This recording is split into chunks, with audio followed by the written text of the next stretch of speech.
Hi అండి అందరికీ. మరో చిట్కాతో మీ ముందుకొచ్చేసాను. దీని పేరు గాయపాకు అని అంటారు. మరొక పేరుతో పిలుస్తారు. చిట్టి చామంతి అని కూడా అంటారు. ఇవి సేమ్ చిట్టి చామంతి పువ్వులకు మళ్ళీ ఉంటాయి. ఇవి పొలాల్లో, గట్ల మీద చాలా కనపడతా ఉంటాయన్నమాట. వీటిది దేనికి ఉపయోగిస్తారంటే చిన్న చిన్న గాయాలపైన ఉపయోగిస్తారు. వీటి ఆకు రసాన్ని రాస్తే తగ్గుతుంటాయి.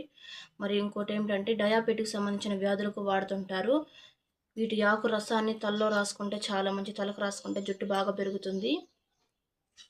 అలాగే మీలో చాలామందికి డౌట్ రావచ్చండి. ఈ అమ్మాయికి ఎలా తెలుసు ఈ వైద్యాల గురించి అని చాలామంది డౌట్ రావచ్చు. ఏమిటంటే మా నాన్నగారు వైద్యం చేస్తుంటారు. అలాగే వాళ్ళ నాన్నగారు కూడా వైద్యం చేస్తుంటారనమాట. వంశపారంపర్యంగా వస్తుంది. అలాగే మా నాన్న చేస్తుంటే మేము చూసి నేర్చుకొని మేము కూడా మీ ముందుకు తీసుకొస్తున్నాను.